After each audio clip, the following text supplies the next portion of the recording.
It's the Therapeutic Drive-Thru. Let's talk about serial killers while I wait for my food in the Chick-fil-A drive-thru. The question was brought up to me this week. Are mobsters actually serial killers? There's only one way to find out when you have this debate. First, we have to decide what classifies an individual as a serial killer. Well, let's start with the fact that to be a serial killer, you have to have killed at least 3 people. Okay, that is classification number 1. You have to have killed at least 3 people. Sometimes they throw it back to 2 now because they said really with technology the way that it is today, it's a little harder to be a serial killer because everybody has a camera, right? Everybody has phones. It's not as easy to get away with murder. So classification number 2 would be the killings have to have taken place over a period of time longer than a month. Okay, this keeps somebody from, let's say, going to a poker game, you get mad and you decide you're going to kill everybody at that poker game, and it takes you a month, right, to get those killings done. So the period of time has to be longer than a month, and it actually has to go on for a longer period of time than that, like even sometimes they say, several years that those killings take place.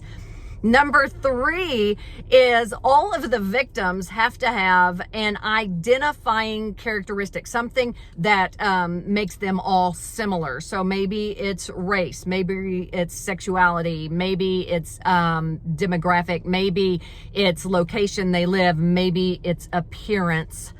And also to be classified as a serial killer, you also have to be killing for a reason. Maybe it's anger, maybe it's revenge, maybe it's power, but there is a specific reason why these individuals are being killed in that manner. And we also know with serial killers, there's a little lack of empathy there, right? A lot of those have lack of empathy, no conscience. So that is also kind of an identifying characteristic. So in comes Al Capone. Let's talk about Al Capone, because I know at first, if you looked it up, they would say that mobsters are not serial killers simply because most of the time they have somebody else that does their dirty work for them. So that doesn't make them a serial killer. But Al Capone actually killed people himself before he was head honcho and one of the most notorious mobsters, right? So he's killed more than 3 people. Check, right?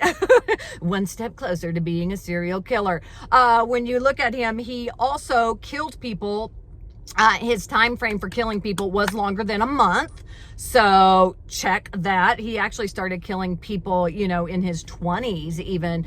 Number 3, the reason for killing. Well, yeah, it was for power, right? So he was struggling to gain power or to, doing things to people he thought had wronged him, okay? And of course, 4, they all have that identifying characteristic. They all had suspenders and smoked cigars. Okay, but they were all in a similar circle, very identifiable. When you're talking about killing mobsters, there's definitely a type there, right? And they said that Al Capone had no conscience, like Bubba didn't care, okay? So technically, Al Capone could be a serial killer. Move over, Ted Bundy. Here comes Al Capone. What do you think? Are mobsters actually serial killers? That's the Therapeutic Drive-Thru. Subscribe, like, sharing is caring.